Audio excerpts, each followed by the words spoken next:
Hello मित्रों, नमस्कार। हमारे भविष्य के शिक्षकों, प्राथमिक शिक्षक पात्रता परीक्षा की जो आप तैयारी कर रहे हैं, तो इसमें मैं आपको जो प्रैक्टिस श्रृंखला इसके पहले मैंने वीडियो में बनाया हुआ है, उन प्रैक्टिस श्रृंखला को ज़रूर देखें। और इस प्रैक्टिस श्रृंखला में जुड़ने के लिए आपका बहुत बहुत धन्यवाद। चलिए लास्ट तक बने रहिए और हमारे चैनल को सब्सक्राइब जरूर कर लें, ठीक है। चलिए देखते हैं पहला क्वेश्चन। हम निम्न में से प्रबलन सिद्धांत क्या है, यहाँ पे बताना है कि निम्न में से प्रबलन सिद्धांत क्या है, बताना है। तो पहला ऑप्शन पढ़ेंगे हम, सीखने का आधार आवश्यकता की पूर्ति है। दूसरा, सीखने का आधार विचारों में परिवर्तन लाना है। या तीसरा, सीखने का आधार मानसिक व शारीरिक विकार है। या चौथा, सीखने का आधार केवल शारीरिक विकार है, ठीक है।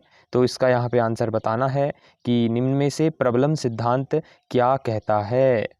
तो आपको बता दें, इसका जो आंसर होगा ये होगा, सीखने का आधार आवश्यकता की पूर्ति है, ठीक है। सीखने का आधार क्या है? आवश्यकता की पूर्ति है।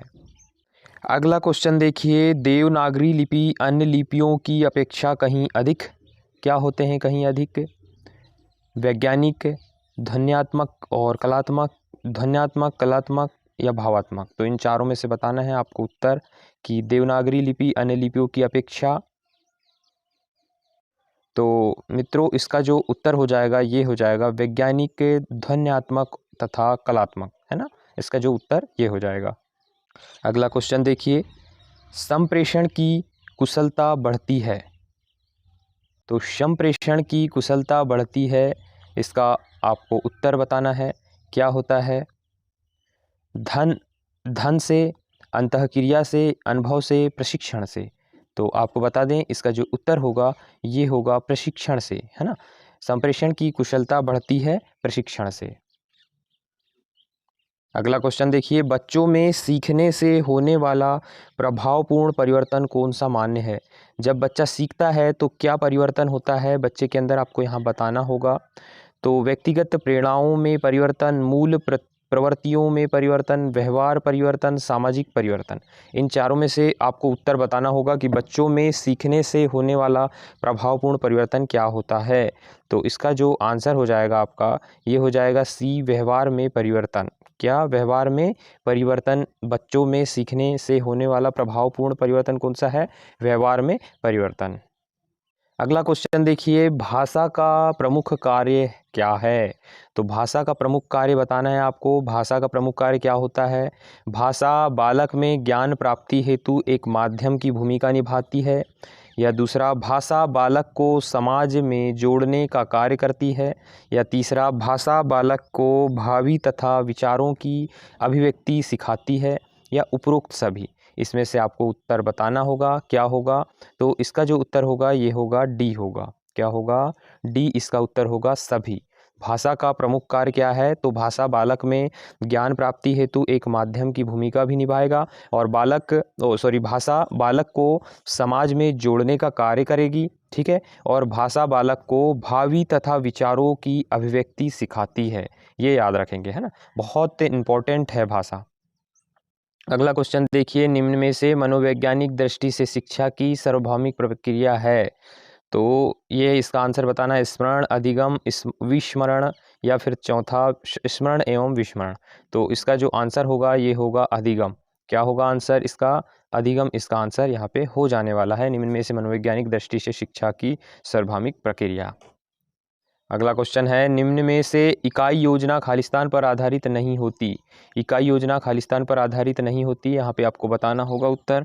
तो मूल्यांकन, प्रस्तुतिकरण, प्रस्तावना या उद्देश्य। तो इसका जो आंसर हो जाएगा यहाँ पे, इसका आंसर हो जाएगा सी। क्या हो जाएगा? सी इसका आंसर हो जाएगा, प्रस्तावना। देखिए अगला क्वेश्चन बहुत अच्छा क्वेश्चन है, पाठ योजना तैयार करने के पीछे शिक्षक का उद्देश्य होता है। पाठ योजना जो तैयार करते हैं उसमें शिक्षक का उद्देश्य क्या होता है? छात्रों को व्यस्त रखना, प्रभावी शिक्षण, अनुशासन बनाए रखना, या शिक्षक का अपने कार्य से छुटकारा पाना। तो आपको बता दूं मैं, इसका जो आंसर होगा ये होगा प्रभावी शिक्षण। हमें ये उद्देश्य रखना है कि शिक्षण प्रभावी हो, है ना। शिक्षण क्या हो? प्रभावी हो। ये उद्देश्य हमको रखते हुए शिक्षण कार्य कराना है। अगले क्वेश्चन की ओर बढ़ते हैं, सतत मूल्यांकन का एक निहितार्थ है। सतत मूल्यांकन का एक निहितार्थ है बच्चों के भाषा प्रयोग का निरंतर अवलोकन करना, दूसरा बच्चों के परीक्षा संबंधी भय को समाप्त करना, या तीसरा प्रतिदिन परीक्षाएं लेना, या चौथा हर महीने परीक्षाएं लेना। तो इसमें से आपको उत्तर बताना होगा कि क्या उत्तर होगा। तो मित्रों, इसमें जो उत्तर होगा इसका ये होगा पहला, बच्चों के भाषा प्रयोग का निरंतर अवलोकन करना। ठीक है, सतत मूल्यांकन का एक निहितार्थ है, तो ये इसका निहितार्थ यहाँ पे हो जाएगा। ठीक है, चलिए अगला क्वेश्चन देखिए। प्राथमिक स्तर पर यह जरूरी है कि बच्चे, इसका डायरेक्ट मैं आंसर बताता हूँ क्योंकि बड़े बड़े ऑप्शन हैं। तो इसका जो आंसर हो जाएगा, प्राथमिक स्तर पर यह जरूरी है कि बच्चे, इसका जो ऑप्शन उत्तर हो जाएगा तीसरा हो जाएगा। तीसरा क्या है, पढ़ेंगे यहाँ पे हम, देखिए समाचार पत्र में छपी किसी खबर, लेख या कही गई बात का निहितार्थ समझ सके। ठीक है, यह जरूरी है। अगले क्वेश्चन की ओर बढ़ते हैं हम। विभिन्न कार्य क्षेत्रों से जुड़ी प्रयुक्तियों से परिचय करवाने के अवसर जुटाने चाहिए क्योंकि इससे अधिक अंक मिलते हैं। यह सामाजिक परिस्थितियों को साधने में मदद करता है। या तीसरा, ऐसा पाठ्य चर्चा में लिखा है, या फिर ऐसा भाषाविद कहते हैं। तो इसका जो आपको आंसर बताना है, तो इसका आंसर हो जाएगा दूसरा। क्या हो जाएगा दूसरा, यह सामाजिक परिस्थितियों को साधने में मदद करता है। अगले क्वेश्चन की ओर बढ़ते हैं। छंदोबद्ध रचना जानी जाती है। छंदोबद्ध रचना जानी जाती है पद्य, गद्य, रिपोर्ताज या व्याकरण। तो इसका आंसर आपको बताना होगा। क्या आंसर होगा, तो इसका आंसर होगा पहला। क्या आंसर होगा, पहला यहाँ पे आंसर हो जाने वाला है पद। पद छंदोबद्ध रचना के रूप में जानी जाती है। चलिए अगले प्रश्न में बताना है, व्यंजन के वर्ग होते हैं। व्यंजन कितने वर्गों में है, आपको यहाँ पे बताना होगा। तो व्यंजन के वर्ग क्या होंगे, तो आपको बता दें कि व्यंजन के जो वर्ग होते हैं वो 5 वर्गों में होता है व्यंजन। ठीक है, कितने वर्ग होते हैं व्यंजन के, 5 वर्ग होते हैं। अगला क्वेश्चन देखिए। व्याकरण निम्न में से किसकी मुख्य पाठ्य वस्तु है। व्याकरण, भाषा की सुनना, त्रुटि, अशुद्धता। तो इसका जो आंसर यहाँ पे हो जाने वाला है वो होता है भाषा। व्याकरण निम्न में से किसकी मुख्य पाठ्य वस्तु है, तो भाषा की मुख्य पाठ्य वस्तु यहाँ पे होने वाली है।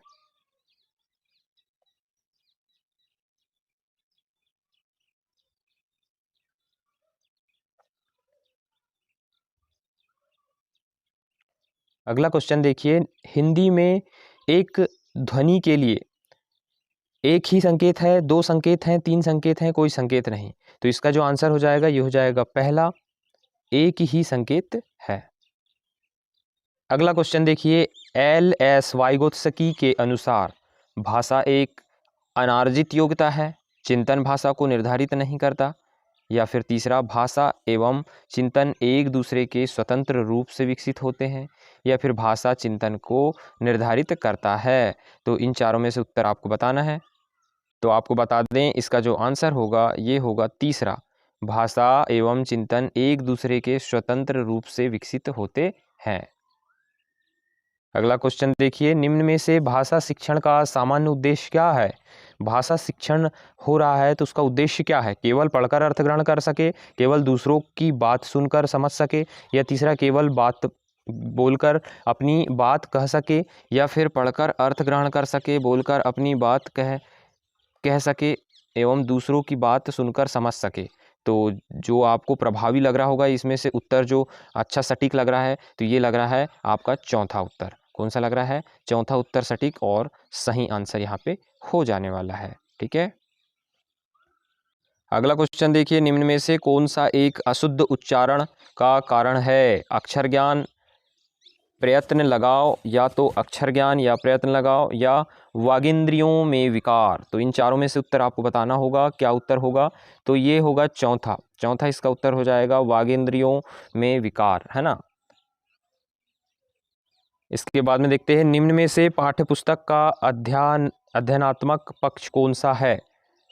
जिलद, प्राक्कथन, या मुख्य पृष्ठ, या जिलंद एवं मुख्य पृष्ठ। इन चारों में से आपको उत्तर बताना है कि पाठ्यपुस्तक का अध्ययनात्मक पक्ष कौन सा है? तो इसका जो उत्तर हो जाएगा ये हो जाएगा आपका बी। ठीक है, बी इसका उत्तर हो जाने वाला है, प्राक कथन। अगला क्वेश्चन की ओर बढ़ते हैं हम। सामान्य से विशिष्ट का सिद्धांत निम्न में से किसमें प्रयोग होता है? तो इन चारों में बताना है। सामान्य से विशिष्ट की ओर जो सिद्धांत होता है वो अभिप्रेरण में विधि में, उत्प्रेरण विधि में, संयोजक विधि में या निगमन विधि में। तो इन चारों में से उत्तर आप बताएंगे। तो इसका जो उत्तर हो जाएगा यहाँ पे, इसका उत्तर हो जाने वाला है आपका डी, निगमन विधि। निगमन विधि इसका उत्तर हो जाएगा।